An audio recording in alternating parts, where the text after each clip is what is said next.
Charles, man, can you hear me? Yes, sir. How are you? Good, good. Are you using your calculator on your phone? No, I'm doing a little bit of research. How are you, sir? There we go. I just muted my other one. All right, everybody, welcome to. We're letting a couple other people stream in.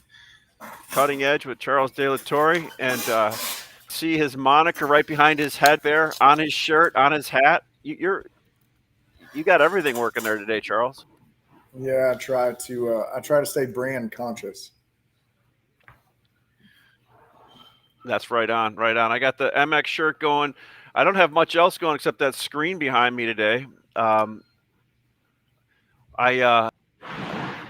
let a couple people stream in here.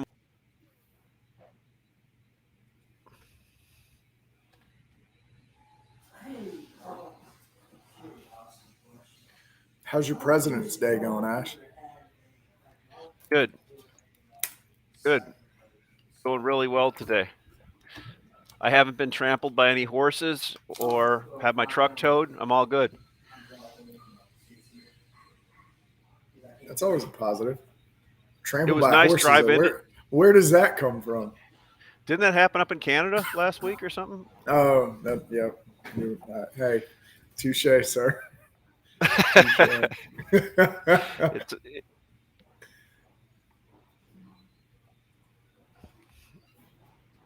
it's it's good. Steve and I drove in today, and it was quiet today. It was good a good drive in.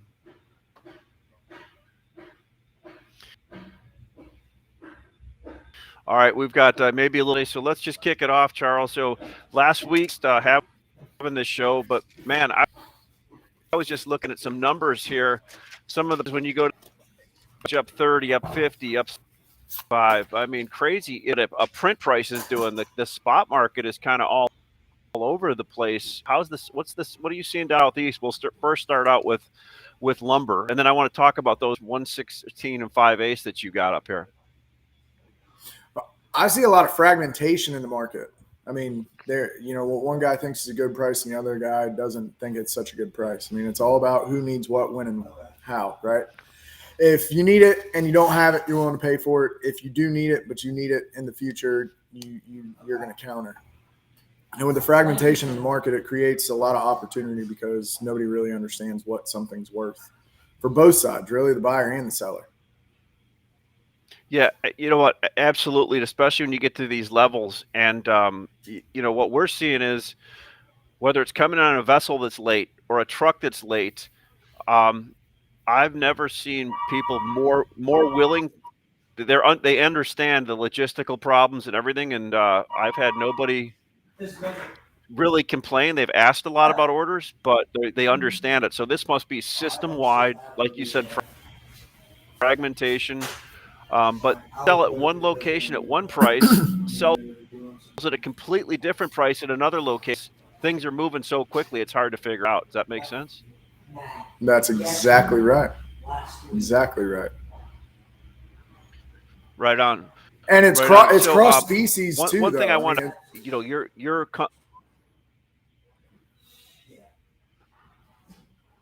we had a I little think there's delay. a huge delay, Go ahead, Ash. Charles. Yeah, no, all I was going to say is that it's a cross species and product. Whether it's a stud trim, it's a specialty trim, it's stock links. I mean, it's the misinformation or lack of firm information from hour to hour is extremely prevalent in day to day business right now. No, right on. One thing I wanted to highlight. I mean, I keep seeing this item out there. It's crazy. 116 and 5/8. Right, 116 and 5/8 item. I've seen it trade $100 to $200 premium discount to just different places within 200 miles of each other. So you've got some of that listed on the platform today. Tell us a little bit about the product that you got listed at 116 and 5/8. It's a Euro premium product. I mean, it's a cutback from some of the stuff we reman and regrade internally. So I mean, we saw a need and saw that nobody had any in the first 10 or 12 trucks that we ended up cutting. I mean, sold in 10 minutes. We've only got one or two left, and just trying to see where it's going to end. I know it's going to be different from where it was a week ago, but that's the nature of the beast, right? For sure, for sure. I appreciate that. Let's go to the panel market. OSB and plywood, but mainly OSB. We started out of the gate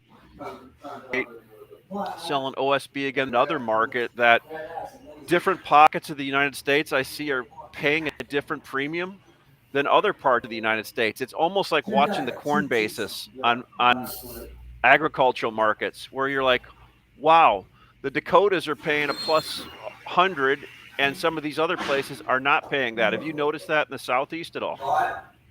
It's not as prevalent as it is in the central and the west side, because it seems like Texas is kind of an OSB black hole right now. They can't get enough.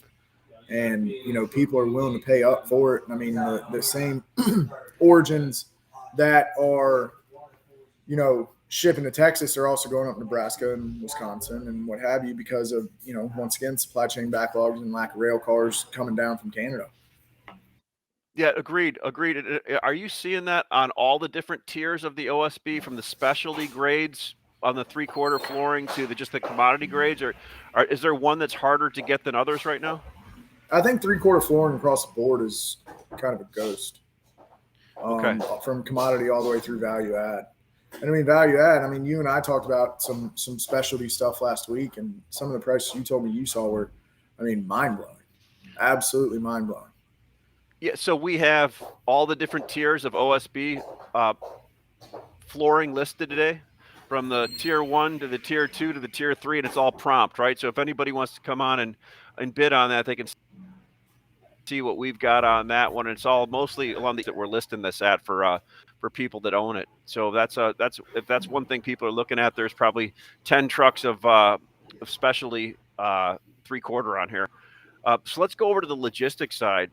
Man, I got to tell you, we've talked about this. Greg talked about it last week. Every other call is, like I said, they're not complaining, but where's my load, right? And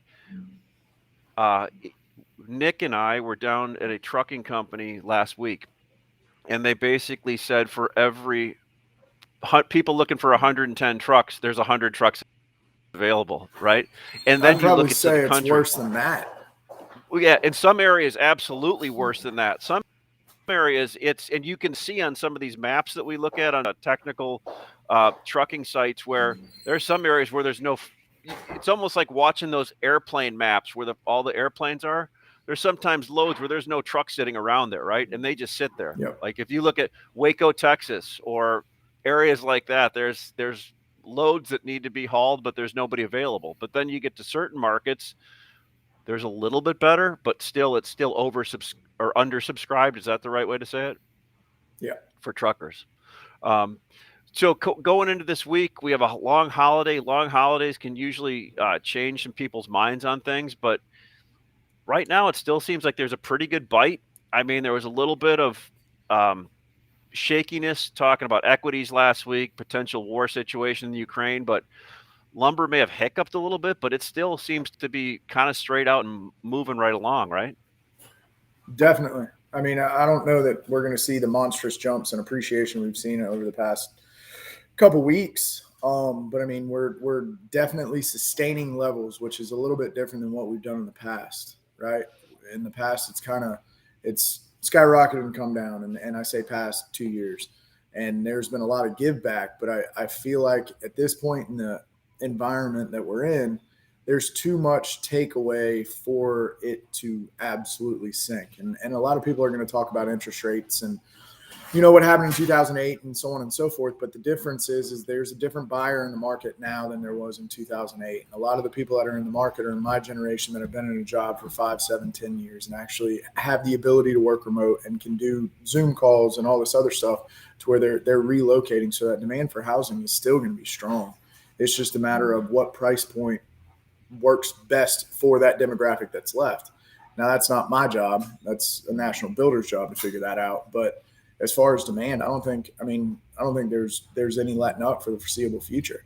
Permits are up. So what does that tell you? Yeah, we go back to the same thing. Permits are up. There seems to still be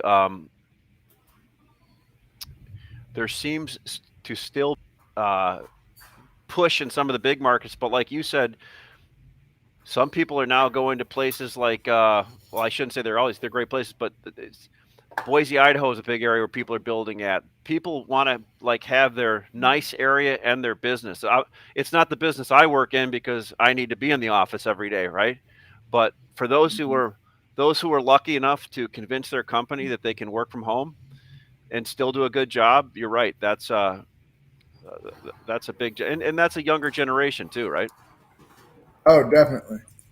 Um, it's people that are used to having their cake and eating it too, and I think technology has been a big push for that, for sure. Yeah, for sure. One thing I wanted to talk about. Let's talk about Southern Pine. So I'm Okay. seeing some stuff show up from some mills, but it's mainly 2x6. Some of the wides are hard. Every now and then a 2x8 shows up. But what are you seeing on pine out there right now? I think what you just described. I mean, there are some narrows that are popping up here, there, and yonder, but it's not. There's not a massive amount of southern yellow pine just sitting around waiting to be consumed. 2x8s are popping up a little bit more. I mean, we saw that little hiccup towards the end of February and the rollover of the contract, and 2x8 seemed to be the weakest dimension in southern yellow pine. But 2 to 6, I mean, it gave back some, but I mean, it bounced back $150 in 7 days. Right, right. In talking to these trust facilities, shoot, they're still booked out so far. And I don't see that changing in the near future. I mean, I think they're turning some business away. That's definitely a fact, and labor's a big piece of that. I mean, Yeah, it's a big piece for us too. yeah. One thing that we're seeing is a lot more distributors and wholesalers listing on here. And I was sitting around thinking about it the other day, and it makes sense because you've got a lot more risk at $1,400 and $1,500 wood than you did at $500 wood, right? You want to have as much liquidity as possible when you can have that liquidity. Now, a mill is a little different because they're sitting back and they've got a lower cost of production. They're making good money. This is their turn to really cut a fat hog, so to speak. But uh, but when you're sitting in a position like you're sitting, you can buy a whole bunch of lumber, but 20 trucks of what you bought, a year ago. Well, maybe a year ago is not a perfect example because a year ago was, but 20 trucks in a normalized market, what you're putting out on cash right now, I'm not saying it has to keep you awake at night, but you definitely want to know where a lot of that stuff is moving, don't you? Oh, it will keep you up at night, especially when you see wild transitions. Because I mean, I think you and I discussed. I was pretty not bullet bearish towards the end of January, and it happened, and I was so happy. And then all of a sudden, light switch, and it changed in like 48 hours. So quickly. Yep. I mean, we went from being short to being long, astronomical numbers, and selling our average wholesale sales week. We probably 2.5 times it in a matter of 3 days. So it's a lot of sleepless nights. So how we had a good conversation today. How far out, when you say your saw time, how far out, if you can share that, are you right now? And what is that? I don't know what a normalized market, but what is that relative to a normalized market? I mean, we're a solid 4.5 weeks out. Usually we only try to say about 2, but the problem is that we've, once again, with the volatility and the hiccups and then the strength and then the hiccups and then the strength, we've got a lot of inventory that we had to sell and we sold into it pretty hot and heavy. And I think, a lot of the big southern yellow pine mills did the same thing. And that's why you're not seeing a lot of pine in narrows. I mean, you see some 2 to 6 pop up, but there's not a lot of relative weakness all the way around. Right. Julie said she's listening. Charles, hey Julie, how's it going? I don't know if you can see those this scrolling notes on the side. Oh yeah. Hey Julie.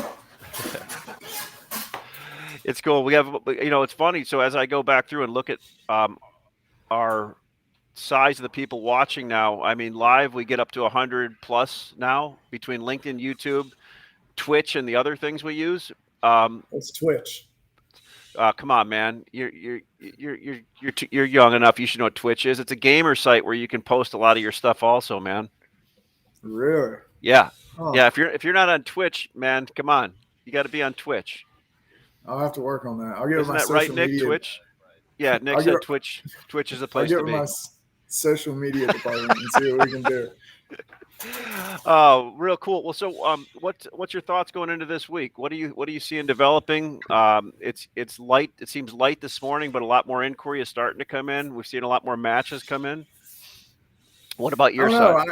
side? I think anybody's guess right now. I mean, if you need it, buy it. If you don't need it outside of March, and you have patience, wait. I mean, but that's kind of the course that you run when you do that. Maybe higher, but if it is higher, how much higher is it really going to be if you wait? Right? I Yeah, think there's more downside risk than upside risk. Out to April, I think March is pretty well done, for lack of a better way to describe it. OSB, you can't find it. Plywood is beyond tight, and the little bit of southern yellow pine that's popping up, I mean, it's getting gobbled up pretty quick. So if you haven't bought for March, you might be a little tight towards the end of March, but if you've got time to wait till the middle of April, I'd do it. yeah, and I mean, look, we were already selling some Euro 3/4 for April shipping, and people were buying it for a lot of jobs. But what we've seen, Charles, is a lot of people that are now in different pockets oversubscribed to OSB are listing them on our platform and selling it. So we had more retail to retail business last week on OSB than we've had in a long time. That's Where a, fantastic. a retailer in Ohio, just sold a retailer in Iowa today, right? So we're getting all that kind of stuff moving again because basically we create a distribution network for the people that never had one before, right? When it wants to flow back the other direction. Um, Yep. so it's kind of Liquidity. cool. I think it goes back to that. I think That's it goes it. back to liquidity. That's it. More liquidity, more transparency, and we want to give everybody the opportunity to not only be a buyer, but when they got extra. Because when you think about it, a lot of these retail yards take all these OSB contracts. They don't want to take less, right? But as prices move up like this, they have $1,000 or $1,200 load of OSB sitting there. Well, that's risky, right? Instead of taking 60 days to distribute that through the field, if they have an extra, they can turn it into money in 2 days with us and Yep. sell it into a market that needs it. So we're creating a need for somebody else too. Um, all right, well, cool. I don't have much else. I wanted to just get us back on track doing stuff, Charles, and let's make sure we fire this up next week again. Tomorrow we're gonna have Mike's gonna have his futures show. Wednesday we're gonna have Greg and Matt Beamer. Thursday Matt Lehman, and Friday we're gonna have the smart market. So it should be a solid week again for all of us. Sounds good, Ash. I appreciate the time. Thanks, Charles.